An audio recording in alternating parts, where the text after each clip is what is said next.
about 9 a.m. The school is in, so there's not so much traffic about now. And this is my wife's home village. This river used to be a river bank with no fencing, nothing to stop it. There's the local school. And this is all new fencing to just keep people in order, because the school, when it kicks out, is chaotic, especially now. First time I came here was 15 years ago, and there was total chaos when the school kicked out. But even worse now, because everybody's got a car. In those days, no one had a car. It was all done on motorbikes. So they've had to barrier off and cordon off certain areas just to make it safer. Up there you can see that's the G105, main road from Zhuhai, the border of Macau, all the way to Beijing. And I'm going to go under it and then join it. A very low-hanging bridge. It stops the big trucks from getting in and out of the village, so it keeps the village a little safer and a little quieter. But you can hardly call it a village now. It's just an extension of the main city. And the main city is now along that road there for another 20 kilometers, and I'll be home. I was wondering if I should keep the video going for the entire 20 kilometers. I'm not sure how safe that'll be going along this road, because I have to ride one-handed while I'm holding this video. Just checking behind me, nothing else coming. I float up and join the road because, believe it or not, the road is much safer than the footpath. And there is a bike track over there, but I wouldn't want to be on it because of this. Look, down, then back up all the time, and they're not always as smooth as that. There's another one, down and back up.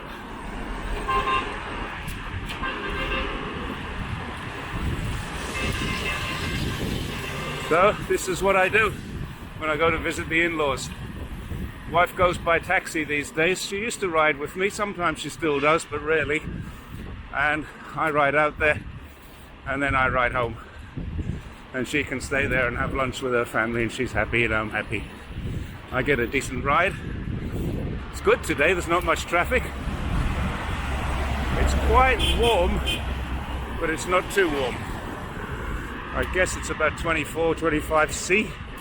I'm not sure where that is on the F, probably in the 70s. It's quite warm. And there's not much breeze. Look at the trees. Nothing's moving. It is a busy road though, so I'm not going to stay online all the way home. I'm going to sign off here and we'll get home later, do something else. Wow, that's a bad one. And that guy on his electric bike is legal because he should be on the footpath, that bike path. And the guy on the bike is legal. That guy, like me, is not. The one that just passed me.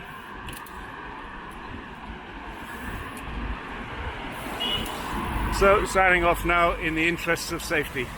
Catch you all later. A little bit of information about the roads. There's lots of bridges and lots of little villages. Each of these villages used to have its own name, special name. Now I don't think they'll just merge into one, but they still call themselves by their village.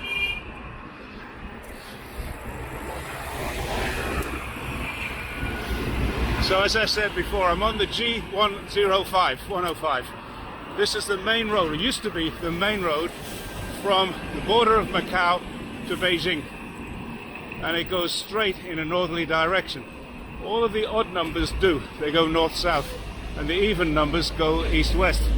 Now that might not seem important, but if you're traveling across China and you know that you've got to go in a southerly direction or you've got to go in an easterly direction, it's good to know that when you're on the G105, you're going south. Well, assuming you're going in the right direction, you could be going north. But generally speaking, at least you'll be on the road in the right direction. very useful to know that when you're getting into remote areas and the mapping is not so good. The first ride that I did across China, Google Maps worked quite well. The second ride, it didn't. The most important thing we had was a compass. The compass showed us where we were going, because unfortunately you can't always see the sun. Right now, I'm going straight down the road and the sun's ahead of me. So I know I'm doing okay, because I know the direction home anyway. And that's just a little info on Chinese roads for you. So I'm going to put this away again for a little while and bring it out again a little further on the journey.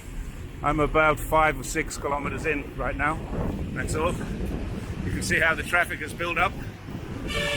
And they built a lot of these flyovers where they used to have junctions. They built over the junctions. Cyclists, motorbikes, not allowed up there, which is probably better because I wouldn't want to be up there.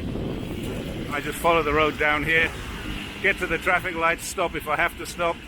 I don't stop if I don't have to stop. And then I zip across. Quite often I'm faster than these guys on here because they can get log jammed, especially if there's an accident up there. No way off and you're stuck until that accident gets moved. This is the problem here though. You do get log jams here when the lights are against you.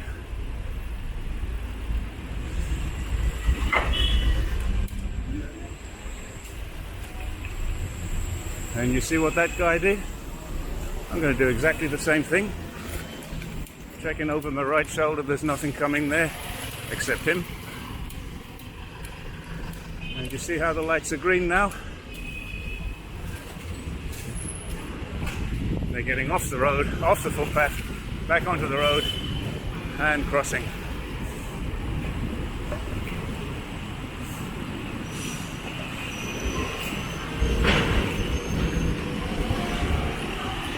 I just have to make sure nobody's turning, and there isn't. And I'm across that junction nice and easy. A little slowdown for the traffic, a little slowdown for the people on the footpath, the cycle track, and then away again. Except this electric bus wants to pull out in front of me. There's no rules in this country about buses.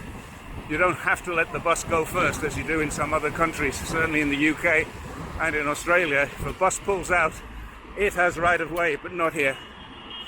The bus just pulls out anyway, and because it's bigger it gets right of way. Oh, once again, in the interest of safety, I'm going to sign off here. There we have trucks above us. We have a fast train line above us, that's the high-speed train. And the road from the other road from Guangzhou joining this road, which makes it a little awkward to get across here. Everything slows down, which is good. Everybody wants to change lanes, which is bad. It's another nice village. You can see how these villages have not kept their identity. They've kept their names, but there's no village identity. And most of the people who live there now would not be local villagers. As in my father-in-law's case, they are still in the same village that they grew up in, where my dad is. My mother-in-law grew up just a couple of kilometers away in a different village, but they knew each other, or they knew of each other when they were kids. But yeah, this is a completely urban belt, an urban strip, and there is very little between the border of Macau and Guangzhou, and far north of Guangzhou all the way up to Heyuan. There's very little that's original green land now, green belt. But there is some, and I'm going to take you there on a bike ride soon. A place called Yako. This is the advantage of being on a bike, isn't it? Look what happens here.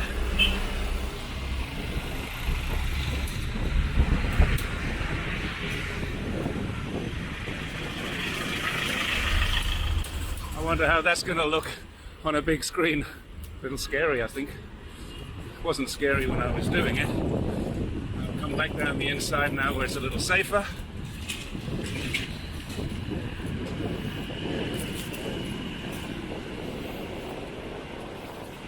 And I've just run up the inside as far as the red light there. And if I'm lucky, I can get halfway across the road and then find a gap and get all the way without even stopping, because no one cares. It's actually not against the law for a cyclist to jump the red lights. Can you believe that?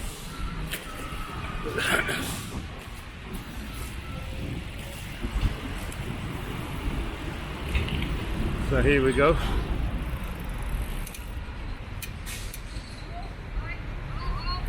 Hello! You do get that a lot in China. And I'm off.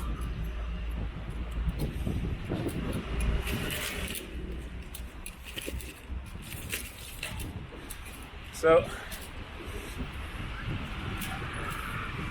treated myself as a pedestrian there and just zipped across the road when there was a gap. There is actually an offence of jaywalking in China, but I don't know anyone who's ever been convicted of it. It's just one of those things that happens all the time and everywhere.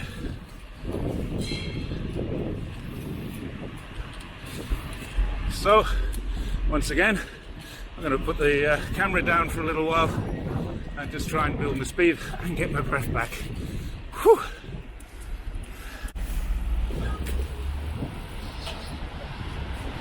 Another blockage. This one's either a breakdown or a crash. Looks like a crash. And it's a very typical Chinese crash.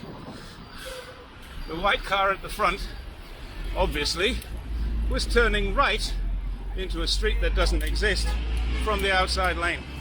Show me something new. That happens literally every time I'm on this road. Every time. I don't think there's a single time I've been on this road where I haven't seen that happening.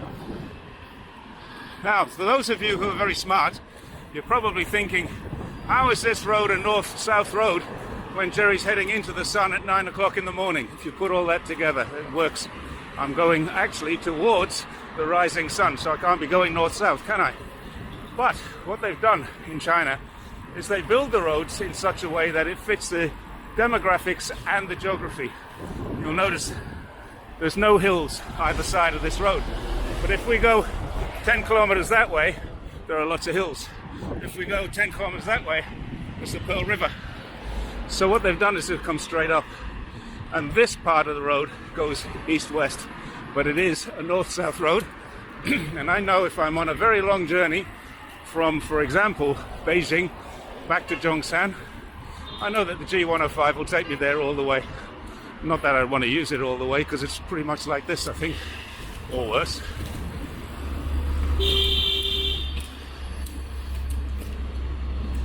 And another river, another village, but again, no differentiation between this village and the one next to it, because the river splits the villages in half.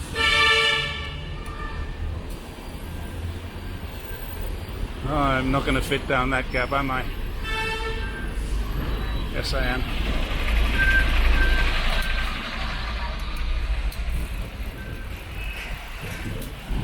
Well, that was easy. Now, got a little gap here, so I'm going to take it. That's what happens when someone is slow in the junction. Someone like me takes the gap. Back up to normal speed again. So up ahead you can start to see some taller buildings. That means we're getting closer to the city centre. We've done about 12, maybe 15 kilometres, I'm not exactly sure, so I wasn't paying attention. But I have about 7 kilometres left to go, maybe 8. And I'll do a little bit more when we get to the end. Well, I said I'd wait till I got to the end, but this is not quite the end. This is new. They're doing some work on that bridge and this service road. So, I'm not allowed on that bridge, which is okay. I think under these circumstances no one would stop me. I think nobody would stop me anyway, but it's usually not safer on the bridge. I can hear a motorbike coming down behind me. I can't see any reason why these cars would want to come down here unless they're turning right and going into the car showrooms.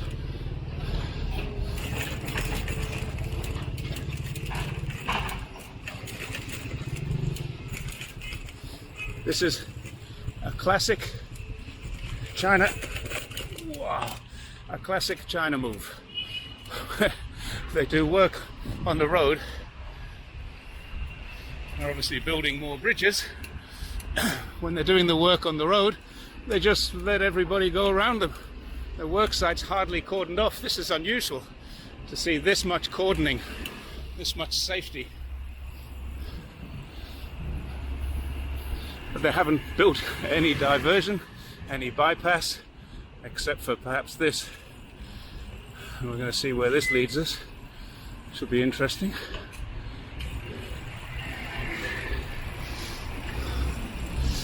Okay, can't go straight ahead, so I'm going into a car park by the looks of it.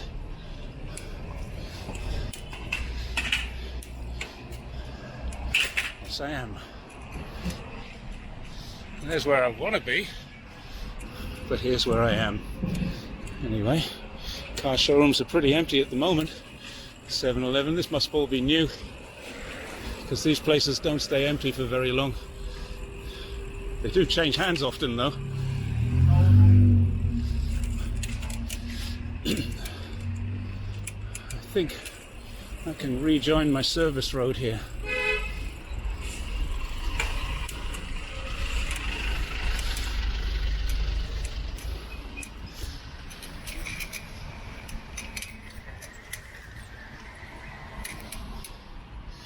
So this guy's reversing back, and I can see there's some digger or excavator ahead of him.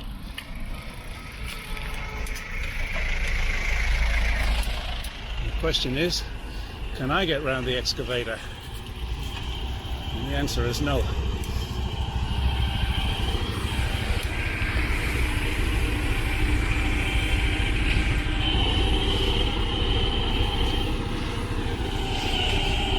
See, no warning. No care about anybody else, just do this. A little bit of criticism about China and the way they do things. I'm going to switch this off now and get my way around here. So now, the outer edges of the city. You can see there's a lot of tall buildings there. And look what we've got. In theory, a nice, safe cycle track. In practice, it's usually something different. But this is one that I actually do use, because it's quite wide, it's quite open, and you do get cars coming down here, but you can see there's enough room. And this is the outer edges, northern side of Zhongshan. 4 million people live here. It's a city the size of, let's say, Birmingham in the UK, maybe a little bigger than Birmingham. It's not as big as London. It's not as big as New York or Los Angeles, but I wouldn't have thought there'd be many cities in the United States with 4 million people, and I bet you if there are, everyone in the world's heard of them. Not many people have heard of Zhongshan, unless you happen to study Chinese history, because Zhongshan is famous for a couple of things. Most notable is that it's the home of Sun Yat-sen, who was the very first president of China, the leader of the revolution against the Qing dynasty. And over there is a traditional medicine hospital, and somewhere along here, I don't know if we've passed it yet, we've got a metro for bulk buy shopping. We don't have an IKEA as yet, but there is one not that far away, 60 kilometers away. We have hundreds, literally hundreds of KFCs. They're very popular here, and I think there are about 30 McDonald's in the city of Zhongshan. When I first came here, there was 2. Now there's over 30. I met a guy who was the regional manager for McDonald's. He actually came to me to learn English, and he told me that he had 22 to manage, and that was more than 10 years ago. And he said they're building more every week. There's another plan comes across his desk for another one. So there's at least 30, probably even more than that now, McDonald's. And I would say, if there's not 100 KFC, I'd be very surprised. There's quite a lot of them. But funnily enough, there's less KFCs than there used to be. It used to be far more popular. I think KFC have changed their menu and made it slightly more China. So they're making more money from less stores. probably a good idea.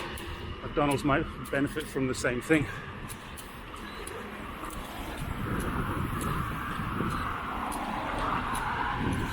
Now we're going to go across a fairly large bridge, and I have to go, this is uphill by the way, you can hear that in the breathing no doubt. When I go across this bridge you'll see how narrow the path is. If there's something coming the other way, we're in trouble. If everything's one way, it's great. But here we go, onto the bridge and the footpath.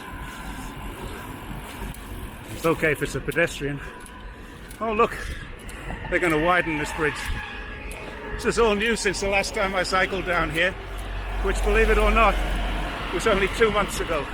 Look at that, in 2 months. They cleared the land and laid all of those foundations for a bridge in 2 months. Wow.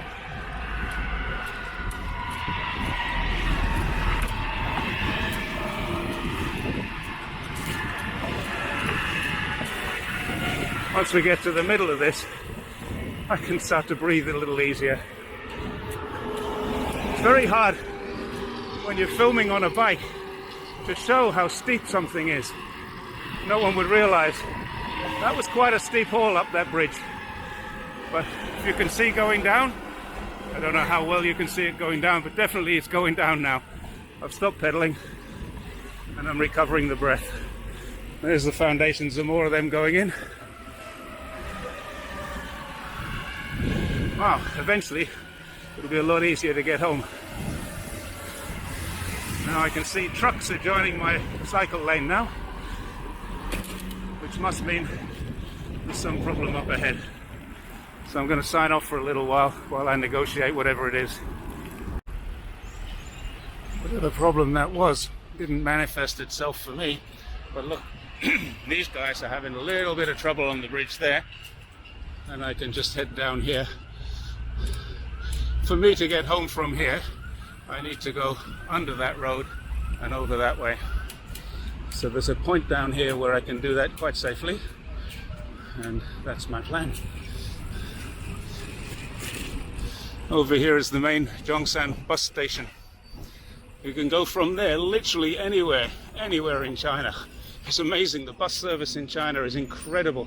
Now if you're going to go really long distances, you go on the night buses, and they're interesting. They're not made for people who weigh 85 kilos or more, and I generally weigh in around about 90. Currently a little bit over that, probably about 100 now, because I've had a couple of months of not riding properly. But yeah, you can get the night buses from there to Beijing or Shanghai or pretty much anywhere else in the world. Now what I'm doing here is taking advantage of my status as a bike and using the footpath.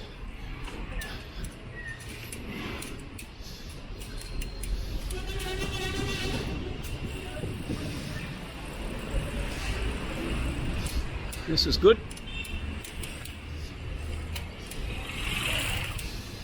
So above me is that road that I said I'm going to have to cross, and look at that, they're all waiting for me.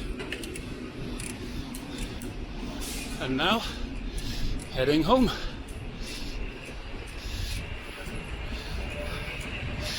This road is called Fuhua Dao, and it's a main road all the way up to its end, which is pretty much the end of my street where I live. It's a very, very busy road normally. I'm surprised now, maybe just because we had the lights in our favor, but you're going to see a lot of cars coming along here fairly shortly. Quite a modern part of Zhongshan.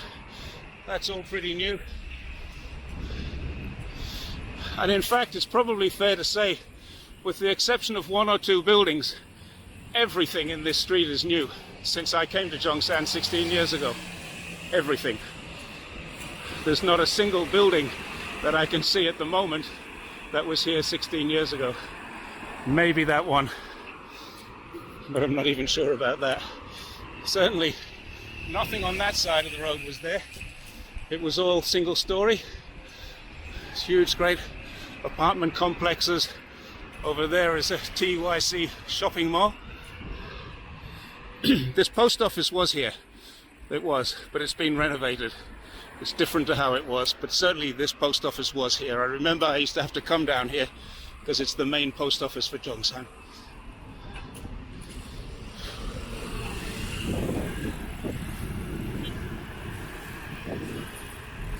So now I'm going to sign off for a little while, and I'm going to get myself closer to home, and then I'll show you the end of my journey. Nearly there. So I'm still on Fuhuadao, and those are the buildings that used to belong on this street. They're never more than 7 stories, because 6 is the ultimate for getting an elevator, and what I would call 6 is a long way up. I don't like stairs. But yeah, you get an idea of what Fuhuadao used to look like from here. Notice the smaller, much smaller, single trader shops all over the place, and all of the buildings are pretty shitty and dirty. They're all 10, 12, 15 years old, maybe more.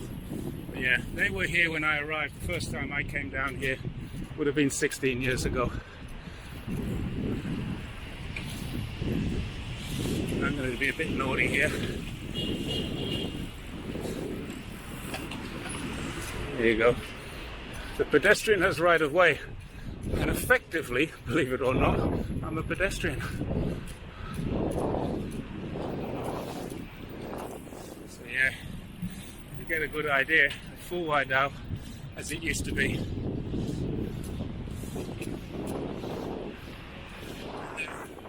100 meters on, Fuhuadao as it is now, a relatively new shopping centre. There's a village behind there. I'm not sure what the village was called, but people who live there probably have a name for it. There's a hill over there which I think is called Old Man's Hill, or Old Man Mountain, and that, apart from the hill where I live, is actually the biggest hill in the city centre. You can just see the trees through there. Along here, this building here is incredible. There's 5 floors or 4 floors of computing. When you walk into there, all computers for sale. And that's been there a long time, but what's above it hasn't. They built on top of it. But when you go inside, there's 4 or 5 floors, elevators and escalators in there. It's pretty dark in there. But that's Computer City. Everything behind it is brand spanking new. But that Computer City has been there a long time. And it used to be just these 2 towers, nothing else. This building is new. The Green Tree Inn is very new. And if you happen to follow me, you would have seen that I went around that building, around the front and the back of that building a couple of days ago. That's the one where the company built the building and forgot to put the green land in, the green area. So a building with no green area can't be sold. So they went broke. Once again, I'm doing something very naughty here because it's safe. I'm going straight across. All this recently resurfaced, very recently resurfaced. Everything there brand new. There used to be a market there. I used to go shopping there at Chinese New Year. And when it wasn't Chinese New Year, it was a car park. And that's all it was. This used to be a hotel and will be a hotel again very soon. And just here, that grey looking building is also a hotel. And behind there, for anyone who knows Zhongshan, is Friends Bar. The only foreign-owned bar in Zhongshan now. It was opened in 1997 by a Canadian guy, Gary. Very, very popular with people who come to Zhongshan. You want to have a Bacardi and Coke or a Scotch and soda, you order it and that's what you get. Normally in a bar in China you order a Bacardi and Coke, you get a Bacardi and you get a Coke. 2 different drinks. This is the main river in Zhongshan and it's called the Qijiang. And if you remember from an earlier video, I live very, very close to the magic eye there. So here's an interesting one. I'm on a cycle path and look what happens to it. It's gone. Now I'm in a one-way street and going the wrong way, of course. And since I want to go straight across, this is really awkward.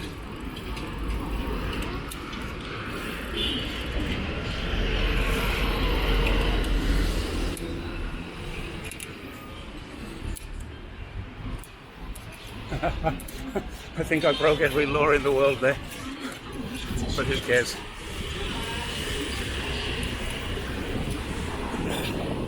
We just passed the McDonald's where I often go for my morning coffee, and in the last couple of weeks I've been having a bike ride before morning coffee.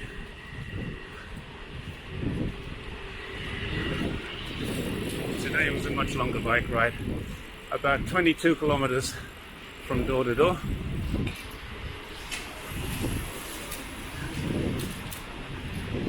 And I'm very near my door now. Coffee shops galore in there, but they don't open early enough for me and Mike to have our morning coffee.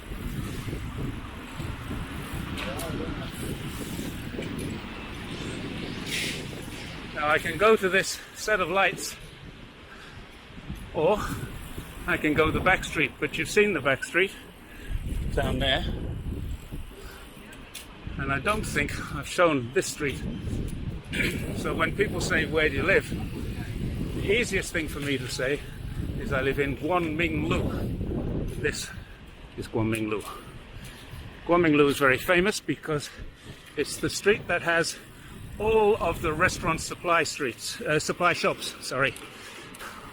So you can come down here and pretty much buy anything you want. That's a shop for Buddhist offerings. That's a spice shop there. You can get anything in there. There's all the pots and pans and things that Chinese chefs like to use. There's another one selling the same thing. This building here used to be the wet market.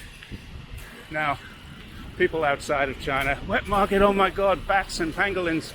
No, it just sold fish and chicken and stuff like that, normal stuff that you would get in any market. The only difference is it's usually alive when you buy it, and if you want, they'll kill it, pluck it and prepare it for you. They'll even chop it into small pieces if you want. So restaurant supplies, salmon, old shop full of salmon, and next door to that another shop full of salmon. Lots of meat over here. Oh, I'm on the brake. Wow, that wasn't easy. This is a shop I go to a lot. It has everything we want in there. Baked beans, bacon, sausages, all the things that Westerners crave when they come to China, available in this street. So many of my friends come down here. Jerry, what are you doing? I'm in your street. So they come down here and we quite often will meet on the corner and have a beer.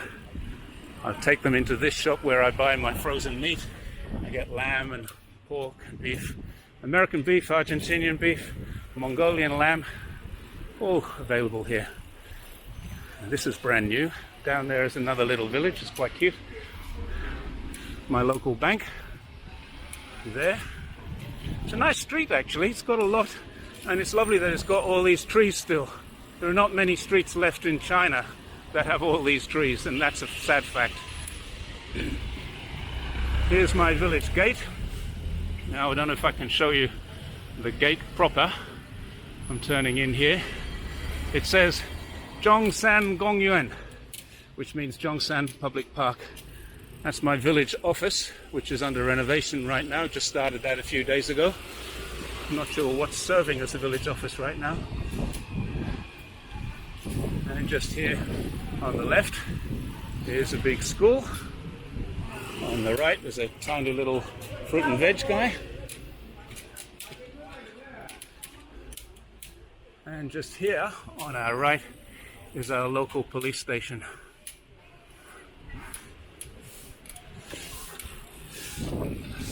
So there we are. This has been a 50-minute ride home. I'll probably have about 20 minutes of video, and thoroughly enjoyed this little ride home. I don't feel tired at all. 22 kilometers, 50 minutes. It's a nice easy ride. And at the end of this little laneway, I'm going to sign off because I'm turning left and going up the tiny alleyway to my front door. So if you sat through all the way to the end here, thanks for watching. Sorry if I bored you.